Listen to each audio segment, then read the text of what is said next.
Pemirsa, perjuangan melawan pandemi masih panjang. Setiap orang harus mampu mempertahankan dan meningkatkan kesehatan mental. Caranya adalah dengan menjalankan pola hidup sehat. Tapi bagaimana cara yang benar menjaga pola hidup sehat? Untuk membahasnya, kami telah tersambung melalui sambungan Skype dengan Wakil Ketua Himpunan Psikologi Indonesia Wilayah Jakarta, Dr. Randa Tri Iswardani MSI. Selamat pagi Ibu Tri. Selamat pagi Vera. Ya, Ibu Tri, HIMSI ini kan sudah terlibat dalam melayani masyarakat di tengah pandemi COVID-19. Lalu sejauh ini apa saja dari hasil konseling yang dilakukan, keluhan-keluhan yang dirasakan oleh masyarakat selama pandemi ini berlangsung? Baik Vera, konseling ini sudah berlangsung 1 bulan ya, 1 bulan lebih saya rasa. Dan kami sudah melayani sekitar 650 warga masyarakat yang menghubungi kami melalui telepon maupun video call. Dan dari masalah yang masuk, itu sebagian besar yang dikeluhkan adalah adanya kecemasan yang amat sangat menghadapi adanya perubahan yang tidak menentu seperti ini. Yang kedua, adanya gejala psikosomatis. Artinya masyarakat merasa ada yang salah dengan dirinya, sakit keluhan fisik tetapi tidak ditemukan adanya gangguan fisik gitu. Yang ketiga ada depresi, yang keempat adalah hal-hal yang berhubungan dengan sekolah dari rumah, bekerja dari rumah, dan yang terakhir keluhan fisik yang betul-betul fisik sehingga kami harus merujuk ke pertolongan medis begitu. Baik, ada kecemasan, kemudian depresi. Lalu bagaimana sebetulnya cara yang dilakukan oleh pihak HIMSI untuk membantu menangani permasalahan seperti ini? Ya, sebetulnya yang kami lakukan melalui sesi video conference sekitar 45 menit, 50 menit itu kami melakukan teknik stabilisasi emosi, jadi meregulasi emosinya mereka, di mana saat itu mereka yang masih dalam posisi reaksi terhadap ketakutan, lalu kami tenangkan sehingga mereka bisa berpikir kembali. Itu yang paling penting, karena dalam keadaan sangat terancam, biasanya kemampuan berpikir seseorang itu berhenti atau tidak berfungsi, tidak bisa memikirkan hal-hal yang wajar dan baik dan tepat untuk dilakukan. Lebih diutamakan reaksi emosionalnya dia untuk lari dari kenyataan ataupun untuk melawan. Itu dua reaksi yang dominan pada manusia ya, gitu. Dan menenangkan, lalu kami lakukan resourcing, lalu apa yang sudah baik dari yang dia lakukan, kami encourage dia untuk terus melakukannya, lalu kembali ke kehidupan sehari-hari atau reorientasi terhadap fungsi hidup sehari-hari. Itu saja yang kami terapkan kepada mereka. Dan sebagian besar, hampir semuanya, boleh saya katakan hampir semuanya berhasil diturunkan tingkat kecemasannya. Ya. Kalau ada pemantauan secara berkala begitu ya Bu? Konseling bukan hanya dilakukan sekali, tapi secara terus-menerus. Nah, progresnya itu berapa lama kira-kira untuk tiap masing-masing orang?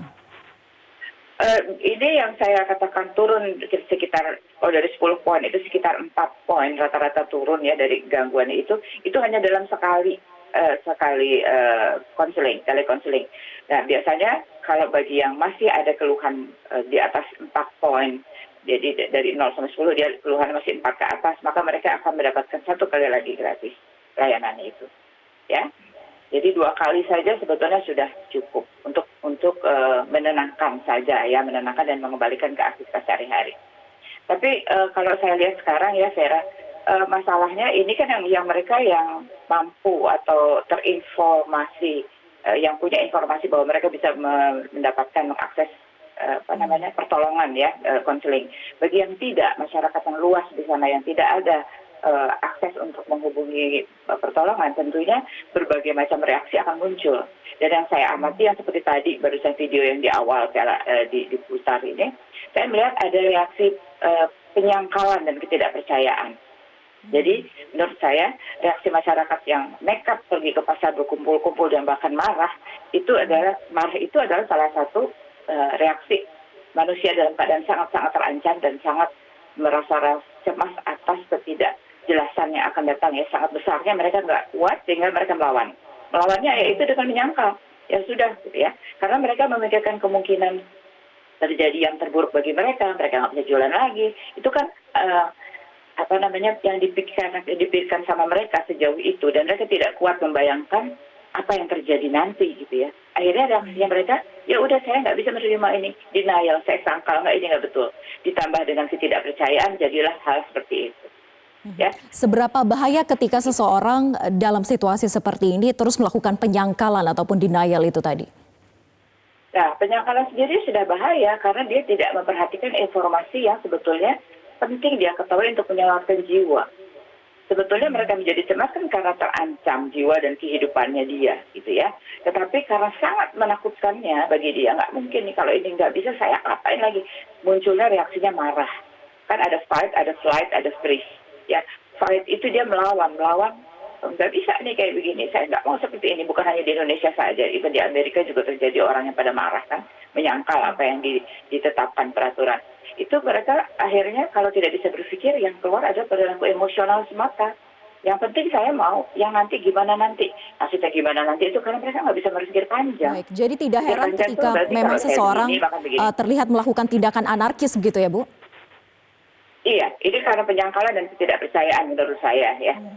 Ya, dia menyangkal akan terjadi hal buruk, yang kemungkinan akan terjadi hal buruk pada dirinya, ditambah lagi dengan ketidakpercayaan gitu ya. Dan separuh putus asa akhirnya nekat, kelihatannya seperti itu. Ya, Baik. akibatnya ya akan merugikan diri sendiri di kemudian harinya. Baik. Nah, Ibu Tri, kita lihat belakangan ini memang banyak sekali warga yang melakukan aktivitas berbelanja. Bukan hanya memang menjelang Hari Raya Idul Fitri, tapi kemudian setelah Hari Raya pun juga ternyata masih banyak yang melakukan aktivitas ini. Nah, apakah ini sebetulnya sebuah bentuk pelarian karena stres ataupun jenuh selama berbulan-bulan aktivitasnya ataupun juga ruang geraknya sangat dibatasi hanya di rumah saja?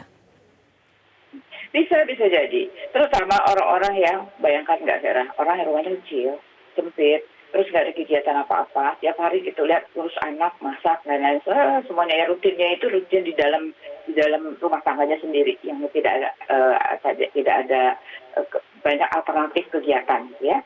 Nah, lalu secara emosional dia rasa sepi atau tidak ada makanan batinnya dia, apa yang bikin dia senang? Semua kegiatannya shoot activities, harus. Tapi tidak ada kegiatan apa yang saya ingin lakukan. Mungkin mereka sudah sama sekali tidak ada pilihan untuk melakukan kegiatan yang mereka sukai gitu ya.